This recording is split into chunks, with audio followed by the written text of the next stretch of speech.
Buenos días, papá, ¿qué tal estás? Muy bien, muy bien. Aquí, Ese background no te lo conozco. ¿Dónde estás? este background es natural. Estoy, Ajá. estoy en Potrero de Santa Cruz, en Guanacaste. Ah, muy Y bien.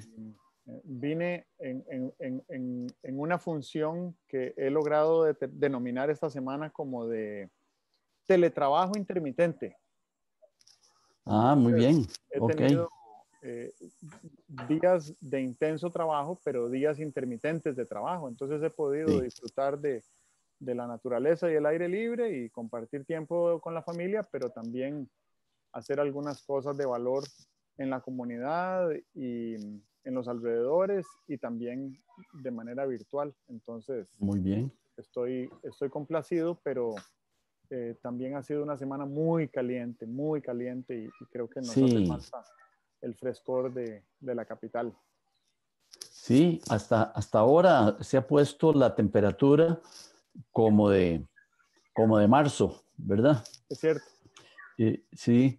Y tanto que hoy por la mañana temprano hacía calor aquí en Curridabat y yo Ah, pensaba mira. para mí que se siente como si ya viniera la Semana Santa, Ajá, porque tuvimos una Semana Santa muy, muy fría. claro. Y bueno, y antes de Semana Santa llovió bastantes días, así Sí, que claro. fue muy Ujú. inusual. Sí. Ya hay muchos cafetales totalmente floreados, ¿verdad? Ujú. Y Yigüirras dando coro. Ah, sí, sí. Sí. Ujú. Bien, entrémosle a este episodio 55 de Diálogos con Álvaro Cedeño. Para los que no nos conocen, Álvaro Cedeño en un extremo y Álvaro Cedeño en el otro, les saludan. Hoy vamos a conversar sobre la contemplación con admiración Ujú. y cómo contemplar la realidad con esa actitud de admiración. Nuestro propósito es ayudarle a los que nos escuchan a que reduzcan la incertidumbre.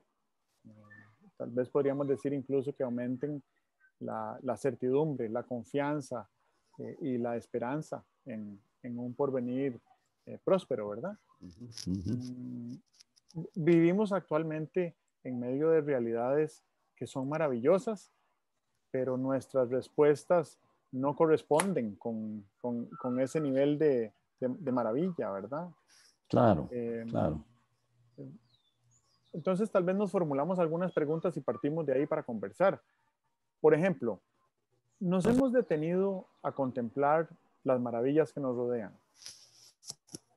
¿Qué nos falta para ser un poco más contemplativos? ¿Qué produciría en nosotros contemplar, admirarse, agradecer la realidad? Creo que con estas preguntas podríamos conversar un rato en torno al artículo que escribiste esta semana, que habla sobre la Pascua judía y que la describes como un salto. ¿Cómo lo interpretas esto? Bueno, eh, a mí el concepto de de la Pascua, eh, empezando por la Pascua judía, me parece eso. Pascua incluso tiene una etimología ahí lejana con la palabra salto, ¿verdad? Originalmente, antes de que se celebrara la Pascua, había unas celebraciones en estos meses de inicio de la primavera en el hemisferio norte que implicaban un salto, ¿verdad? Un salto de invierno a la primavera, un salto hacia el florecimiento de cosechas y tal y cual, ¿verdad? La Pascua judía cae en primavera y según la tradición, según la Torá, es la conmemoración de la salida de la esclavitud en Egipto. Luego aparece la Pascua cristiana, que es coincidente con esas fechas también, donde el salto es de una situación de penalidad, de condena, de muerte, a una situación de vida, ¿verdad? Para según la creencia cristiana.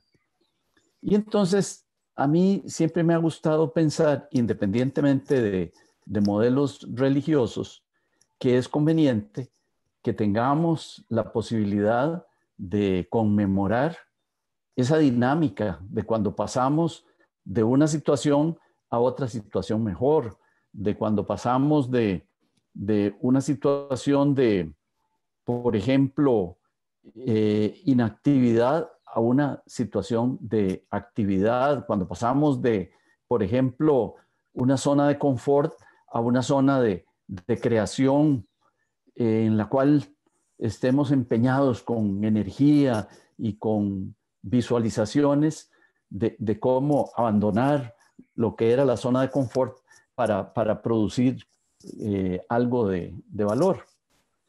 Y entonces, en este artículo, lo que vino a mi atención fue la posibilidad de pasar de una situación de falta de admiración por la realidad que nos rodea a una situación de admiración y asombro por lo que nos rodea, ¿verdad?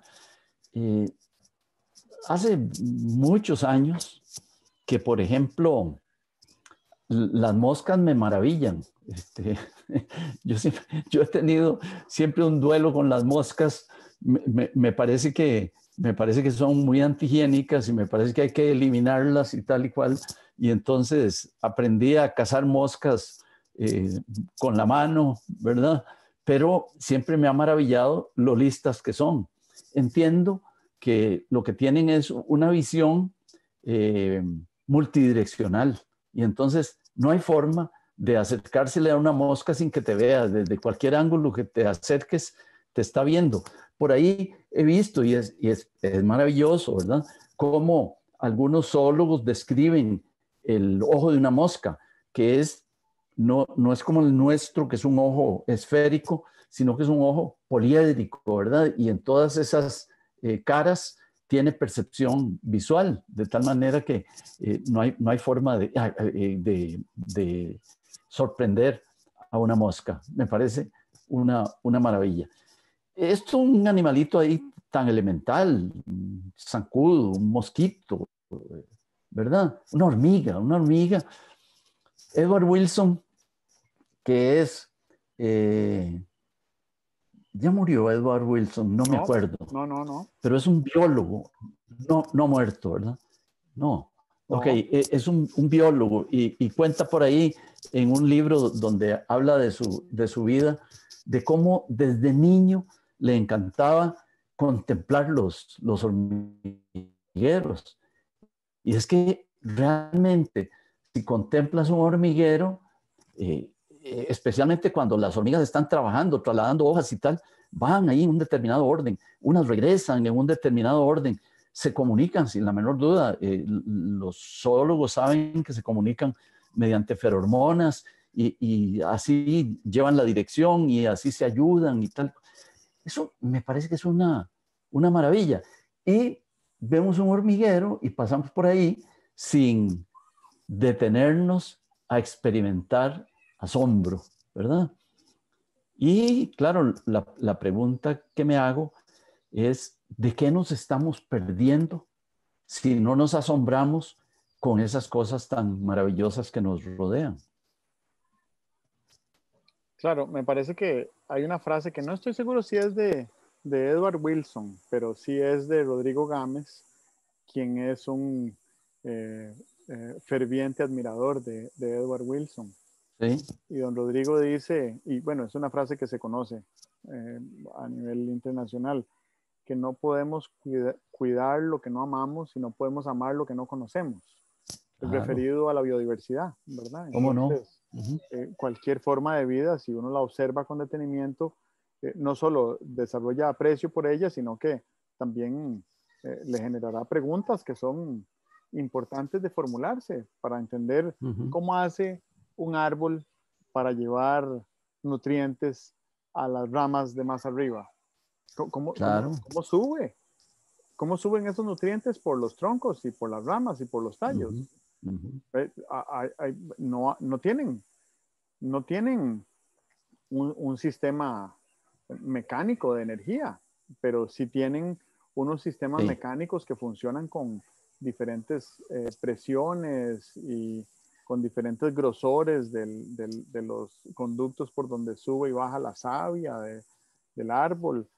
Son fenómenos eh, mecánicos, ingenieriles, que el ser humano, claro, claro. a pesar de toda nuestra proeza intelectual, hemos Ujú. sido incapaces de replicar la, Sí, la sí. mecánica de un árbol, ¿verdad? Ujú, El ujú. otro día eh, escuchaba un podcast que hablaba sobre diseño, ¿verdad? Pero no era un podcast tradicional sobre diseño humano, sino que era un podcast que hablaba sobre diseño de la naturaleza. Entonces Claro. decía, vea, Ujú. ¿cómo hace un pistacho, una planta de pistacho, para, para producir la cáscara del pistacho? Ajá, Esa ajá. cáscara es diseño de esa especie, ¿verdad? Ujú. No recogió la cáscara del suelo, ni se la ¿Cómo no? llevó un pajarito o un polinizador. Ujú, Esa ujú. cáscara Sí. fue diseñada como producto del diseño, ¿verdad? Entonces uno dice, qué grandiosas que son estas empresas Ujú. modernas que pueden producir un teléfono inteligente. Pero Sí, comparemos un teléfono inteligente con el diseño que tiene un corazón de un mamífero, por ejemplo. claro.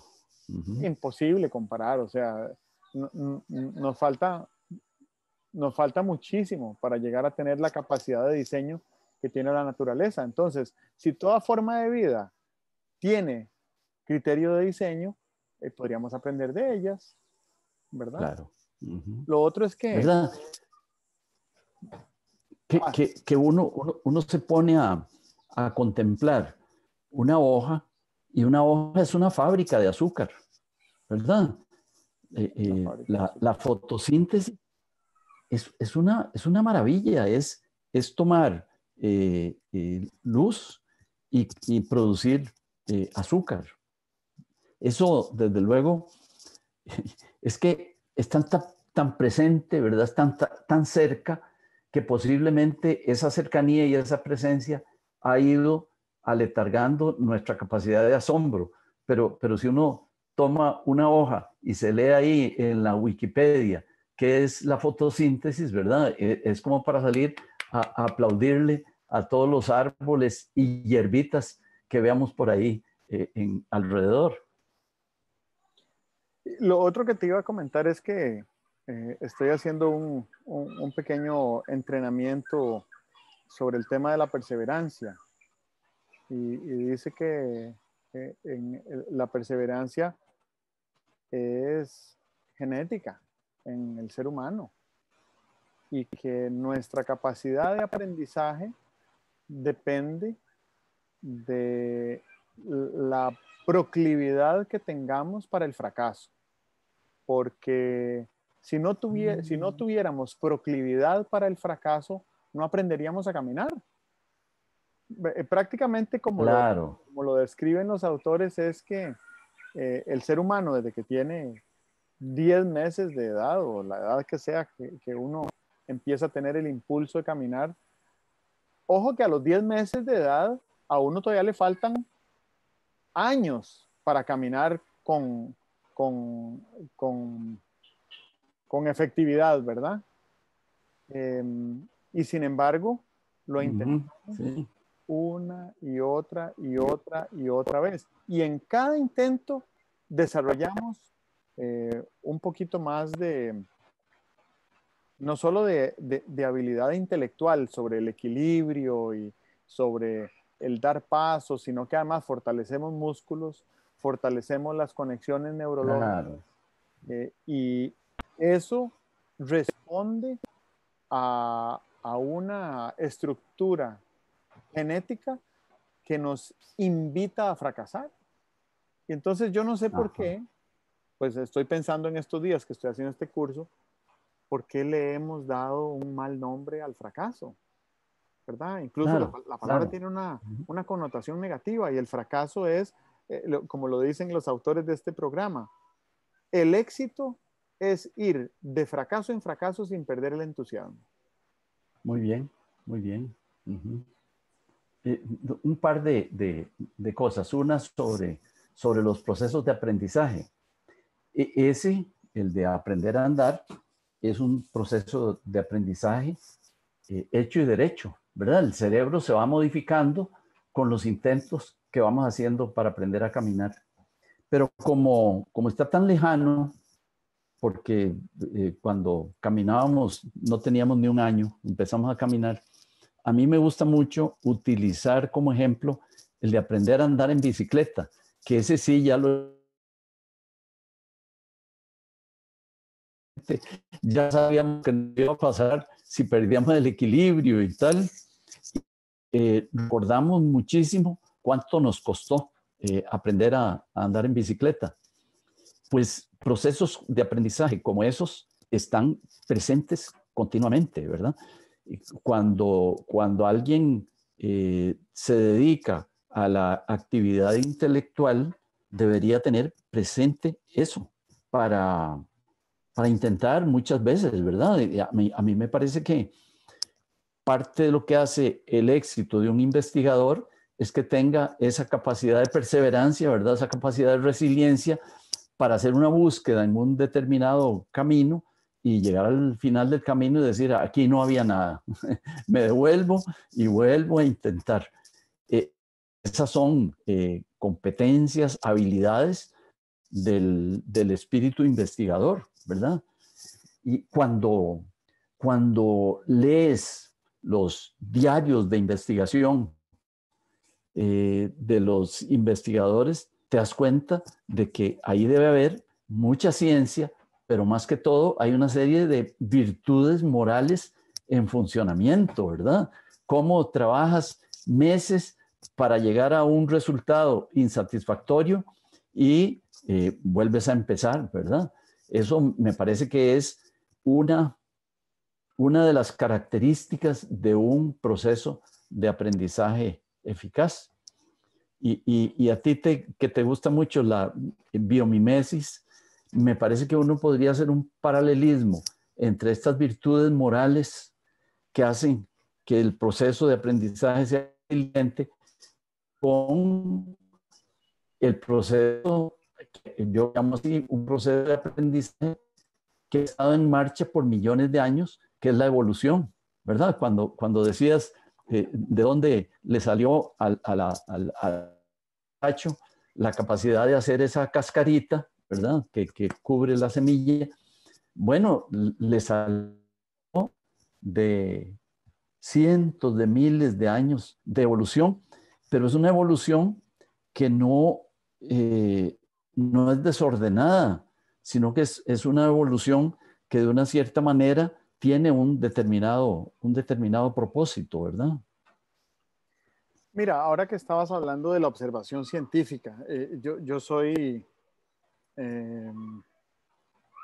muy respetuoso y no solo respetuoso, sino que me guío mucho en mis procesos de aprendizaje de los avances científicos, porque me parece que el método científico es un método que nos permite tener la garantía de que algo que se afirma es cierto hasta que se compruebe que ya no lo es. Y eso nos da intersubjetividad en la conversación, en la comunicación, ¿verdad? Nosotros Sí. podemos afirmar que una molécula de agua está compuesta por un átomo de oxígeno y dos átomos de hidrógeno. Esta es una afirmación científica y entonces sobre eso no hay dudas, pero en el momento en que haya una observación científica validada que demuestre que eso ya no es cierto, entonces podemos dejar atrás el conocimiento que fue científicamente superado. Sí. Sin embargo, sí me parece que el rigor científico exige sesgos que limitan nuestra capacidad de contemplación, porque ¿cómo hacemos para contemplar fenómenos que no son alcanzables por el método científico, ¿verdad? ¿Cómo medimos el amor? ¿O cómo medimos la perseverancia científicamente? Yo no sé si es imposible, pero pues por lo menos no es algo de lo que la ciencia se ocupe por ahora. Ajá, ajá. Y el hecho de que la ciencia no se ocupe de ellas no me parecen menos importantes como atributos de nuestro quehacer humano. Entonces, ahora que a propósito que estamos hablando de contemplación y de admiración, ¿cómo hacemos para ir más allá de la ciencia? Bueno, para ir más allá de la ciencia, primero hay que conocer la ciencia y después hay que ir un pasito más allá, porque me parece que eh, no informarnos con ciencia eh, se presta para que fácilmente aceptemos información falsa o manipulada, eh, y quedarnos solo con la ciencia es, es, eh, es, es limitante de todo lo demás que podríamos apreciar y admirar y contemplar para nuestro propio florecimiento y para nuestra prosperidad. Entonces, me gustaría pensar que la contemplación puede ser inclusive simplemente prestarle atención al aire que entra a nuestros pulmones y después, cuando sale, prestarle atención también. Una vez leía por ahí sobre el milagro griego, que es una pregunta que los que conocen mucho de historia se la hacen. ¿Cómo es que los griegos de pronto un día empezaron a tener preocupación por la geometría, ¿verdad? Y una de las respuestas que hay es que la actitud de los griegos, fundamento del milagro de desarrollo cultural e intelectual que causaron en la humanidad, se debía a que tenían una gran capacidad de admirarse. Entonces, yo me imagino a Tales de Mileto contemplando un triángulo y dándose cuenta de que, no sé, ¿qué diría? Que era bello, que era muy armónico, que era un objeto que permitía razonar sobre él, ¿verdad? Y claro, todas estas cosas no las puede uno decir si no tiene antes la admiración por el triángulo. Y entonces, si lo admiraste casi hasta enamorarte de esa realidad, pues de ahí en adelante le puedes empezar a sacar a base de observación una serie de relaciones que llegaron a convertirse en teoremas, ¿verdad? Cuando ves lo que Euclides produjo sobre geometría plana, pues es una maravilla, pero también parte de la capacidad de ponerse a pensar, bueno, este es un punto y esta es una línea, son diferentes en tal y cual manera, y esta es una superficie. Hombre, es una evolución del pensamiento que creo que no se puede hacer si antes no se ha tenido admiración. Y entonces surge ahí una pregunta que es casi literaria, ¿verdad? Ya has dicho lo valiosa que es la ciencia. Todos sabemos a dónde nos ha llevado desde el punto de vista del bienestar, del conocimiento, del dominio de la realidad. Pero ¿cuál será el primer paso de la ciencia? El primer paso de la ciencia no es inventarse un teorema. El primer paso de la ciencia es admirarse de una realidad que veamos por ahí, ¿verdad? Por eso seguramente debería haber, para estimular el espíritu científico, una serie de ejercicios que fueran más emocionales que cognitivos, ¿verdad? A los chicos que van a estudiar botánica les debieran dar una hoja o les debieran dar una planta y decirle, diga cuántas cosas ve aquí, ¿verdad? Y diga sobre todo cuántas preguntas podría hacerse de lo que está viendo. Me llama la atención ahora que mencionas a los griegos, que la posibilidad o la vocación de contemplación que tuvieron todos los griegos, no solo los matemáticos, sino los filósofos, los dramaturgos, ¿Sí?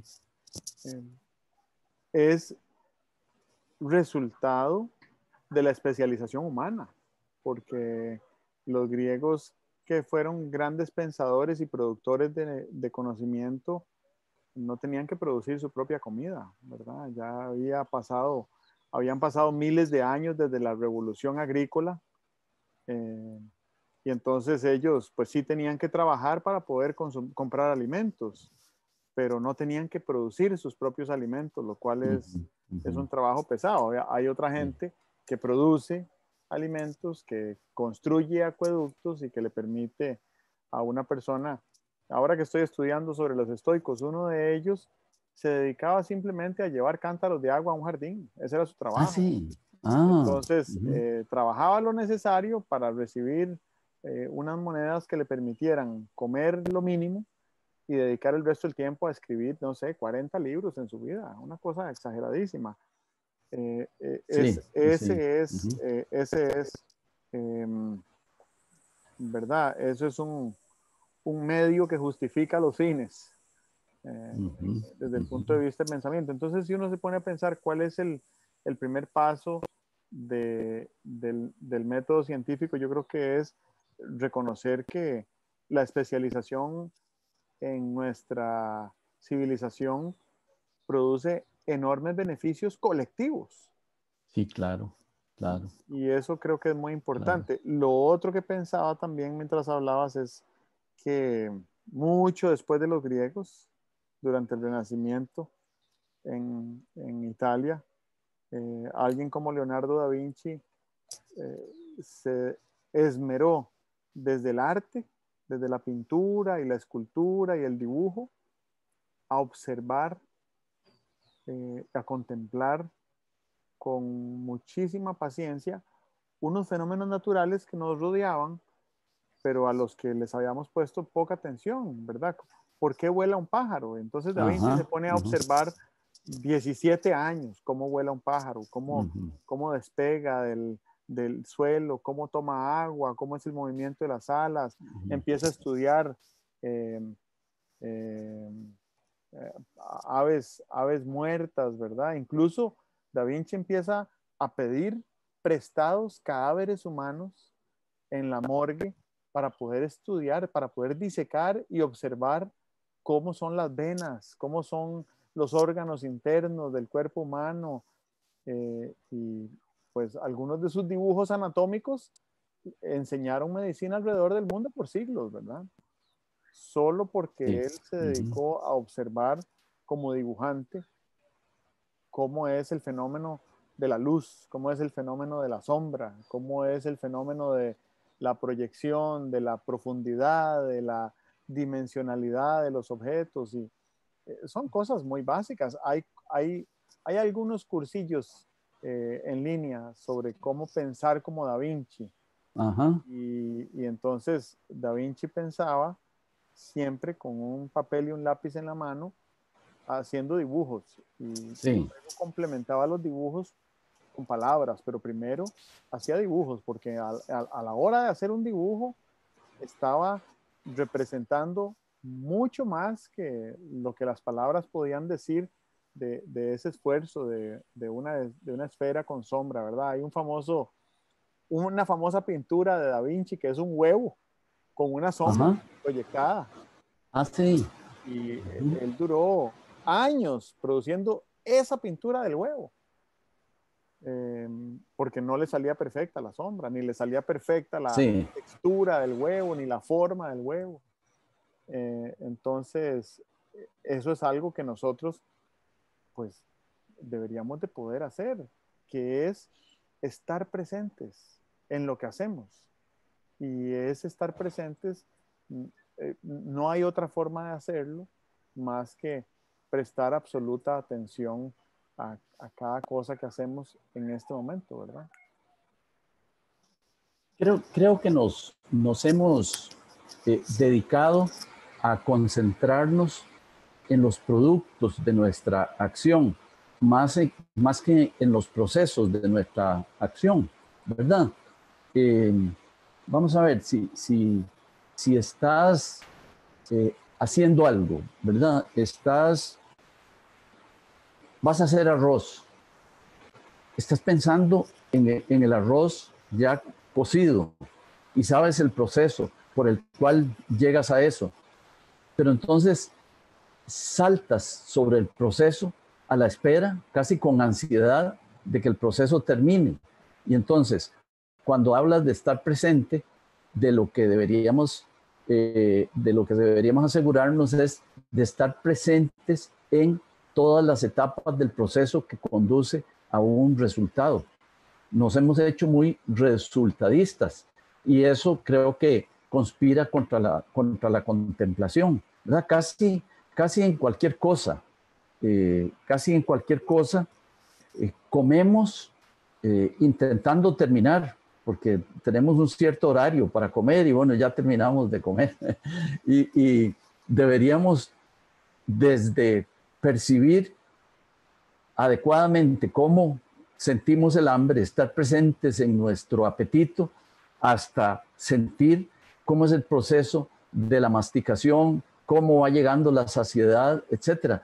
Yo siento que ese estar presente en los procesos nos desarrollaría mucho, porque nos ampliaría la conciencia, pero además lo podríamos aplicar a otros procesos donde estar conscientes del proceso rinde resultados. Por ejemplo, cuando estás estudiando un tema del cual no sabes nada, es maravilloso partir de esto cero hasta ir teniendo algunos elementos y con los elementos construyendo unas estructuras y finalmente con las estructuras poder llegar a decir, ya como que agarré la cosa, ¿verdad?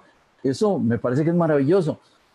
Eh, el, hemos, Se tiene poca experiencia con estos procesos, con estas actividades, porque normalmente lo que hacemos en la educación formal, nos sentamos ahí, alguien nos cuenta la historia y entonces ya nos va llevando de la mano, pero a partir de cero, como imagínate lo que sería a partir de cero en el aprendizaje de una determinada lengua, que uno tenga que decir, bueno, ¿cómo se dice yo soy en checo, verdad? Ok, a partir de ahí y seguir caminando hasta llegar a entender un poquito más, creo que son ejercicios de desarrollo personal muy útiles para gente que se dedica a estudiar y tal y cual, ¿verdad? Creo que nos desarrollaría muchísimo.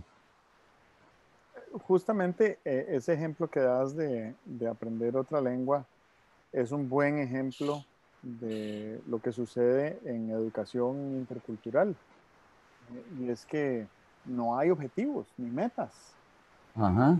Lo que hay son una, una cantidad de procesos convergentes y esos procesos, entre más plenamente se vivencien y con mayor eh, atención y entre mejor sea la decodificación al final de cada proceso, mayor será el aprovechamiento del aprendizaje. Entonces, para darte un ejemplo, uno se junta con otras 80 personas, adultos y niños, durante 30 días en un ambiente sano, seguro, controlado y aislado del resto del mundo, a realizar una amplia serie de procesos cortos y largos que se traslapan unos con otros.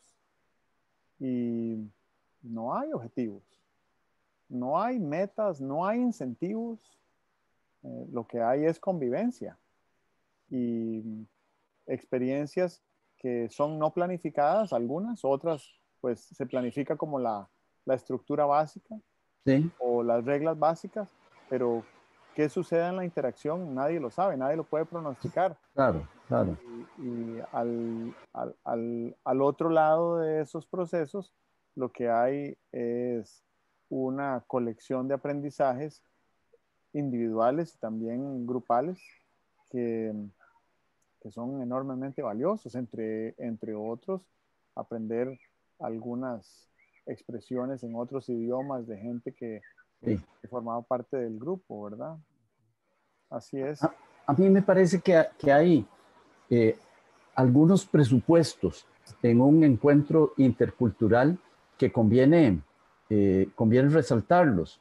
Yo creo que hay el presupuesto, no sé cómo se formulará, pero hay el presupuesto de eh, todos son tan merecedores de atención como yo. Y entonces yo voy a ser un dispensador de atención. No se va a un encuentro intercultural para, para ensimismarse, ¿verdad? Vas ahí precisamente a estar dispuesto a intercambiar. Ese presupuesto, imagínate lo que podría rendir en nuestros contactos habituales con personas desconocidas, poco familiares o diferentes, ¿verdad? Eh, Casi que uno pensaría en qué maravilloso sería si pudiéramos llevar los presupuestos y la filosofía de un encuentro intercultural donde rusos, alemanes, chinos, japoneses eh, llegan a convertirse en una comunidad, ¿verdad? Si pudiéramos llevar ese mismo espíritu a cuando nos reunimos con un grupo de personas desconocidas, ¿verdad? Bueno, Eh, cuando adoptas esa actitud, ayuda mucho guiarse por el precepto de que las semejanzas nos unen y las diferencias nos enriquecen. Entonces, claro, en lo que consiste toda interacción, independientemente de si somos o no somos de la misma cultura, es que aquello en lo que nos parecemos nos coloca en el mismo barco o en el mismo ajá, bando, ajá, y ajá, aquello que nos diferencia nos enriquece, ¿verdad? claro, Ya sea porque aprendemos del otro o porque nos especializa. Y entonces lo que tú haces, que yo no puedo hacer, le agrega valor a mi comunidad y a mi universo, ¿verdad? Al nuestro, pues. correcto. Ujú. Bien, yo quería, salvo que tuvieras alguna otra cosa que aportar, eh, cerrar con unos propósitos para nuestros oyentes. Ajá, Me parece que de lo que hemos conversado hoy sería interesante tratar de desarrollar el hábito de la contemplación, lo cual no es exclusivo de monjes, ¿verdad? ujú. Lo segundo sería abrirle espacio a la contemplación. No tenemos que aspirar tampoco a pasar todo el día contemplando. Podemos empezar Sí, contemplando un minuto y ver qué pasa, ¿verdad? claro, claro, muy bien. Y Ujú. lo otro también es que en ese esfuerzo tratar de convertir en un hábito la contemplación, pero también la admiración y el agradecimiento. Yo creo que en el agradecimiento hay un esfuerzo de humildad que, que Claro, nos acerca a los demás. ¿verdad? Ese panadero que hizo el pan que nosotros no tuvimos que hacer hoy y que nos permite haber tenido esta conversación para mí tan bonita, ese panadero aportó valor traducible por nosotros a esto que hemos hecho, ¿verdad? Exactamente. Ujú. Muy bien. Bueno, Ok. Gusto de verte. nos vemos, que esté muy bien, que siga bien tu estada en Guanacaste. Gracias. Nos vemos Ujú. pronto.